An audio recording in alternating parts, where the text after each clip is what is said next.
creierul prăjit. Pui speranțele la zi și te trezești prins în vite. Un mediu întunecat extrem de te sunt întâlnit, unde zilele însorite au demisionat când erai mic. Haide spune-mi ce simți, spune-mi unde vrei să ajungi. Focul iadului arde non-stop, tu vrei să devii scrum. Încarcă-te cu energie, lasă grijile deoparte. Ai nevoie doar de tine și o să se rezolve toate. Folosesc sinceritate, astea nu-s povești din carte. Le-am simțit pe pielea mea, rănile-s cicatrizate. Rămân calm în sinea mea, știu că am mai trecut o zi. Mâine cu siguranță o să pot din nou zâmbi. Nopți lungi de depresii, crize și isterii. Moartea nu e o soluție, vreau să rămân printre cei vii. Îmi scot sufletul din gheață, nu vreau să-l abandonez. Drogurile, spansament, alcoolul e unguent. Vreau să ies la lumină, dar m-am obișnuit în întuneric. În legătură cu iubirea devin din ce în ce mai sceptic. Tremur ca un epileptic, vorbesc des cu pereții până încep să mă mângâie zorii dimineții. Parul plin, sufletul gol, cintul se arde nasol. La bodega de pe colț văd în fiecare câte un diavol și mă simt ca un discipol drogat și matol.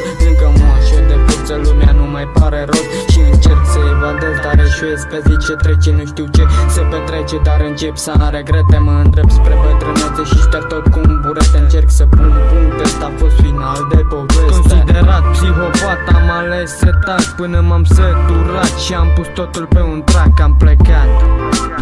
Hai frate, mai facem unul mic. Da frate, mai facem unul mic. Hai să facem.